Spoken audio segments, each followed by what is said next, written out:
Hello guys, school জীবন শেষ করার পর কলেজ জীবন, আর কলেজ জীবন শেষ করার পর সবই যখন ফাঁকা হয়ে যায়, তখন আমি এমন একজন মানুষকে আমার স্যার হিসাবে পেয়েছি। এবং সরস্বতী পূজা স্যারের বাড়িতে, তাও আবার আমি যাব না, এটা তো একেবারেই হয় না।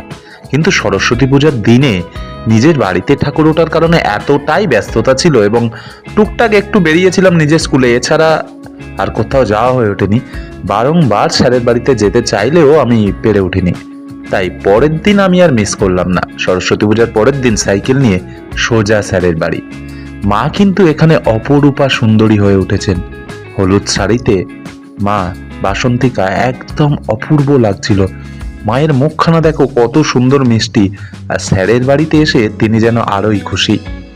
মালাতে ভরিয়ে দিয়েছেন মাকে স্যার, এবং চারিদিকটা আলপনা এবং মালা দিয়ে এত সুন্দর করে ছাত্রছাত্রীরা সবাই মিলে সাজিয়ে তুলেছে, যেটা দেখে তো মন ভরে গেলই।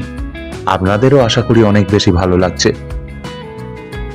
মাকে বেশি ভালো লাগার আসল রহস্য হলো, মা তো সব সন্তানকে নিয়েই খুশি হন, তবে একজন ভালো সন্তানকে নিয়ে মা সবচেয়ে বেশি খুশি হন। ভিডিওটা কেমন লাগলো জানাতে ভুলো না। ভালো লাগলে লাইক কমেন্ট